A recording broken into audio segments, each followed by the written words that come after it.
যারা এই স্বচ্ছভাবে সঠিকভাবে হিসাব মুসল্লিদেরকে বা যারা চাবে তাদেরকে যারা স্বচ্ছভাবে কত টাকা উপার্জন হলো, কত টাকা কোন খাতে ব্যয় হলো, যে লোকটি এটা দিতে অনীহা প্রকাশ করবে তাহলে বুঝতে হবে নিশ্চয়ই এখানে ঝামেলা আছে। এজন্য কেন আখিরাতের প্রতি তার বিশ্বাস নাই যে আমাকে আমার কর্মের হিসাব দিতে হবে, টাকার হিসাব দিতে হবে, আমার দুনিয়ার সব কাজের হিসাব দিতে হবে। আল্লাহ পাক বলছেন যে আখিরাতের প্রতি যে বিশ্বাস করে সে দায়িত্ব পালন করবে।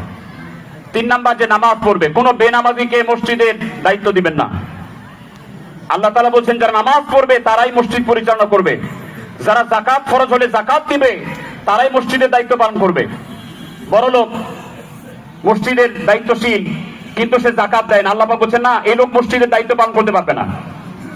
যে মসজিদের দায়িত্ব পালন করবে আল্লাহ পাক বলছেন সে ইমানদার হতে হবে, আল্লাহর প্রতি আখিরাতের প্রতি নামাজ কায়েম করতে হবে, যাকাত দিতে হবে।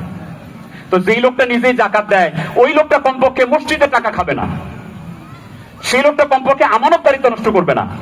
এই জন্য একটা হাদিস বলে শেষ করছি। রাসূল কারীম সাল্লাল্লাহু আলাইহি ওয়াসাল্লাম প্রায় প্রত্যেকটা খুতবাতে বলতেন লা ঈমানা লিমান লা আমানাতা লা, তার ঈমান নাই যার আমানতদারিতা নাই। ওয়ালা দীনা লিমান লা আহাদা লা, তার দ্বীন নাই, তার ধর্ম নাই যার ওয়াদা ঠিক নাই। এক সময় একটা ওয়াদা দেয়, এটা রক্ষা করে না, চেঞ্জ করে ফেলে। কথা দেওয়ার সময় কথা দেয়, কাজের সময় ওনাকে পাওয়া যায় না। রাসূল কারীম সাল্লাল্লাহু আলাইহি ওয়াসাল্লাম বলছেন যার আমানতদারিতা নাই, আমানত অর্থনৈতিক আমানতটা খুব জটিল একটা বিষয়, যার আমানতদারিতা নাই তার ঈমানই নাই, আর যার ওয়াদা ঠিক নাই তার দ্বীন নাই। তো সেই বিষয়গুলো আমরা যেন খেয়াল রাখি, ভাই ভাই মিলেমিশে চলি। এইটা যদি হয় তাহলে মসজিদ কমিটির কোনো ঝামেলা থাকবে না, মুসল্লিদের টাকা দিতেও কোনো আপত্তি থাকবে না। আর এক্ষেত্রে একটা জিনিস